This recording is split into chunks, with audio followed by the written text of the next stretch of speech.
If you're an NBA fan, you likely know who Danny Green is. Once regarded as a solid 3-and-D sharpshooter, Danny Green is now known as an inefficient scorer whose best use is for memes.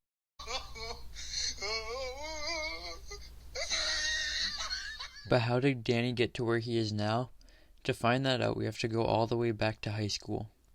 Danny Green went to North Babylon High School in New York. He was a 4-star recruit, averaging 20 points, 10 rebounds, and 4 assists, which earned him the spot as the 27th best player in the nation.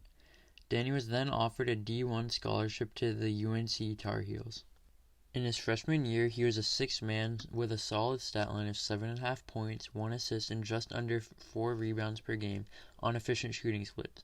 Certainly solid, but not nearly enough to get him to the NBA. In his sophomore year, Danny took a step down, averaging just 5 points, 1 assist, and 3 rebounds, all on inefficient shooting. But his next season is when Danny started to make a name for himself. He had 11 points with 2 assists and 5 rebounds, as well as much better shooting percentages.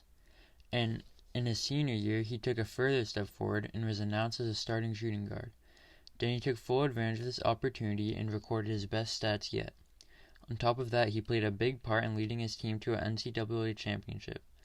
All of this was enough to get him drafted by the Cavaliers in the second round. In his rookie year, Danny Green played just 20 games for the Cavs, averaging only 2 points per game. The Cavs had seen enough and cut him. He was then picked up by the Spurs, and after playing just 2 games, he was cut. Was it the end for Danny Green? Of course, we all know the answer to that question. Danny was signed to the Reno Bighorns, which are the Sacramento Kings G League affiliate.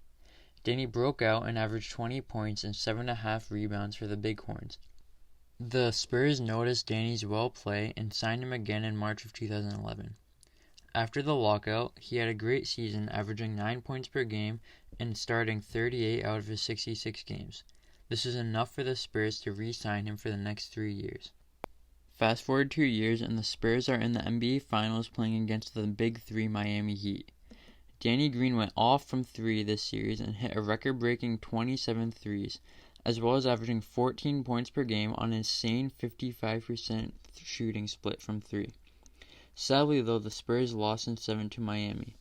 For the next few years, Danny continued being a very solid role player for the Spurs and also helped them win a championship in 2014 against that same Heat team.